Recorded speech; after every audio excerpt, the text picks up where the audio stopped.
નમસ્કાર મિત્રો, સ્વાગત છે આપણી યુટ્યુબ ચેનલની અંદર। તો આજે આપણે દેશ અને દુનિયાના અને તાજા અને મહત્વ સમાચારની વાત કરવાના છીએ, તો વિડીયોને અંત સુધી જોવા વિનંતી।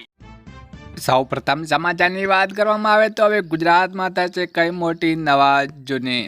અંબાલાલ પટેલે હાલ ચાલુ મે મહિનામાં આગામી 15 થી 20 તારીખ સુધી આંધી વાંટોળ સાથે પ્રી મોન્સૂન એક્ટિવનો વરસાદ થવાની શક્યતા વ્યક્ત કરવામાં આવી રહી છે, જેમાં સાથે હમણાં જ એક પછી એક પશ્ચિમ વિક્ષેપ આવવાની શક્યતા પણ અંબાલાલ પટેલે દર્શાવી છે, જેમાં અંબાલાલ પટેલે તારીખ 13 થી 17 અને આગામી તારીખ 18 થી 22 અથવા 26 મે સુધી એક પછી એક વિક્ષેપ આવી શકે છે। વધુ 2 દિવસ બાદ હવામાનમાં પલટો આવી શકે છે, જેમાં દેશમાં પૂર્વ ભાગમાં ભારે વરસાદ થવાની શક્યતા રહેલી છે, જેમાં ભારત ઘણા ભાગોમાં 80 થી 100 કિલોમીટરની ઝડપે પવન ફૂંકાઈ શકે છે।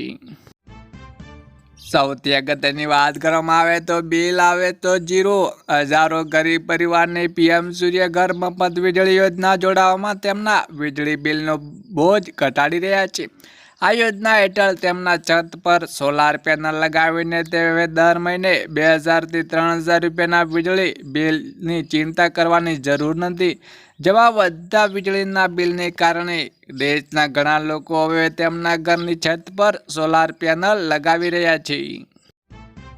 વધુ આગળ વાત કરવામાં આવે તો ખેડૂતને 9000 રૂપિયાનો હપ્તો।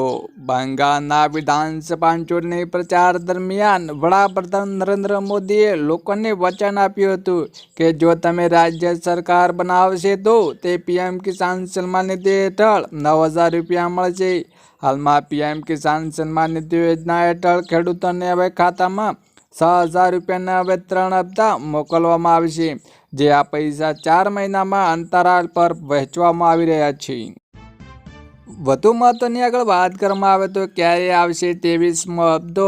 સરકારે કેલેન્ડર મુજબ પીએમ કિસાન સન્માન યોજના હેઠળ હપ્તા દર 4 મહિને જારી કરવામાં આવે છે। છેલ્લો હપ્તો માર્ચમાં આવ્યો હતો। એવી પ્રબળ શક્યતા છે કે જૂન 2026ના અંતમાં અથવા જુલાઈના 2026 શરૂઆત 23મો હપ્તો ખેડૂતોના ખાતામાં ટ્રાન્સફર કરવામાં આવે છે, જો કે હજુ સુધી આ અંગે સત્તાવાર જાહેર કરવામાં આવી નથી।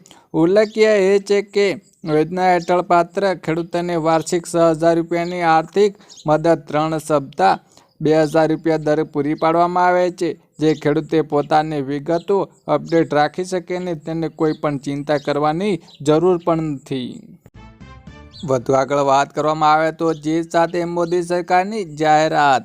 પશ્ચિમ બંગાળમાં મમતા બેનર્જીની સરકારે હરાવીને 83 વર્ષ બાદ ભાજપની સરકાર બની છે, ત્યારે મોદી સરકારે કહ્યું છે કે પ્રથમ કેબિનેટ બેઠકમાં આયુષ્માન યોજનાને મંજૂરી આપવામાં આવે છે।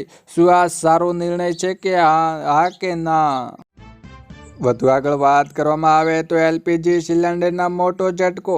ઈરાન યુદ્ધની અસર હેઠળ દેશના કોમર્શિયલ એલપીજી સિલિન્ડરના ભાવમાં 1000 રૂપિયાની ટોચિંગ વધારો થયો છે। દિલ્હીમાં કિંમત 993 રૂપિયા વધીને 3071.50 રૂપિયાનો પહોંચી ગયો છે, જ્યારે આ વધારાના સાથે હવે સિલિન્ડરનો ભાવ 3000 રૂપિયાને પાર કરી ગયો છે। જોડે સામાન્ય જનતા પાર્ટી હાલતની વાત એ છે કે ઘરેલું ગેસ સિલિન્ડરના ભાવમાં હાલ કોઈ જ ફેરફાર કરવામાં આવ્યો નથી।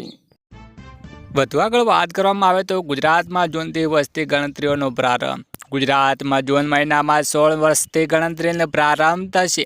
કોવિડને કારણે 2021માં મુલતવી રહેલી આ પ્રક્રિયા હવે 2026 અને 2027માં હાથ ધરાશે, જેમાં 2 તબક્કામાં યોજનારી ગણતરીમાં પ્રથમ તબક્કે કાઉન્સેલિંગ કરીને પરિવાર દીઠ સવાલો પૂછવામાં આવશે। નાગરિકોને પોતે પણ ઓનલાઈન સ્વગણતરી કરી શકાશે, જેમાં 2011 પછી લાંબા વિરામ બાદ શરૂ થયેલી આ પ્રક્રિયા દરેક ઘરની વિગતવાર માહિતી એકત્ર કરાશે। વધુ આગળ વાત કરવામાં આવે તો ક્યારે આવે છે 23મો હપ્તો। તાજેતરમાં યોજવામાં 22મો હપ્તો 13 માર્ચના રોજ જાહેર કરવામાં આવ્યો હતો, જેમાં સામાન્ય રીતે દર 4 મહિને હપ્તો જારી કરવામાં આવતો હતો। તેથી એવી સંભાવના છે કે 23મો હપ્તો જૂન અથવા જુલાઈના અંતમાં સુધીના ખેડૂતોના ખાતામાં પહોંચી શકે છે। આ વખતે પણ પાત્ર ખેડૂતોને 2000 રૂપિયાની સહાય પ્રાપ્ત છે। સૌથી અગત્યની વાત કરવામાં આવે તો KYC વેરિફિકેશન વગર નહીં મળે ગેસ રિફંડ. નવા નિયમો મુજબ હવે દર ગ્રાહકોને આધાર કાર્ડ આધારિત KYC કરાવવું ફરજિયાત છે. જે ગ્રાહકોનું વેરિફિકેશન અધૂરું હશે તો સિલિન્ડરની ડિલિવરી રોકી દેવામાં આવશે.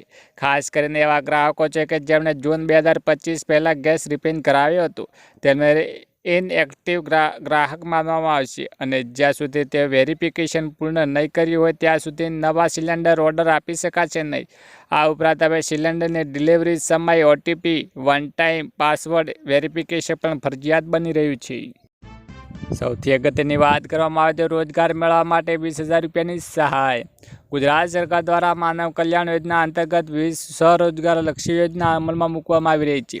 આ યોજનાનો મુખ્ય ઉદ્દેશ્ય રાજ્યના નાગરિકોને ખાસ કરીને આર્થિક રીતે પછાત અને નબળા વર્ગોને સ્વરોજગાર તરીકે પૂરી પાડીને તેમના જીવન ધોરણ સુધારવા લાવવાનો એ આ યોજનાની એક મહત્વપૂર્ણ યોજનાઓ ઘરકંડી સહાય યોજના છે. વધુ મહત્વની વાત કરીએ કે ગુજરાત સરકારનો મોટો નિર્ણય 31 મે 2026 દરમિયાન સમગ્ર રાજ્યમાં અમલીકરણ વિશે ડ્રાઈવ શરૂ કરી છે. રાજ્યભરના પોલીસ વડાઓએ આદેશ આપવામાં આવ્યો છે કે દરરોજ સવારે 8 વાગ્યા સુધીમાં આટલા દિવસોમાં કેસો વસૂલવામાં આવેલા દંડની વિગતો મુખ્ય કચેરીને મોકલવાની રહેશે. પોલીસ તંત્રનું કહેવું છે કે અભિયાન માત્ર દંડ વસૂલવાનો નથી પરંતુ લોકોમાં સુરક્ષા પ્રત્યે જાગૃતિ લાવીને અકસ્માત તથા જીવલેણમાં ઘટાડો લાવવાનો છે.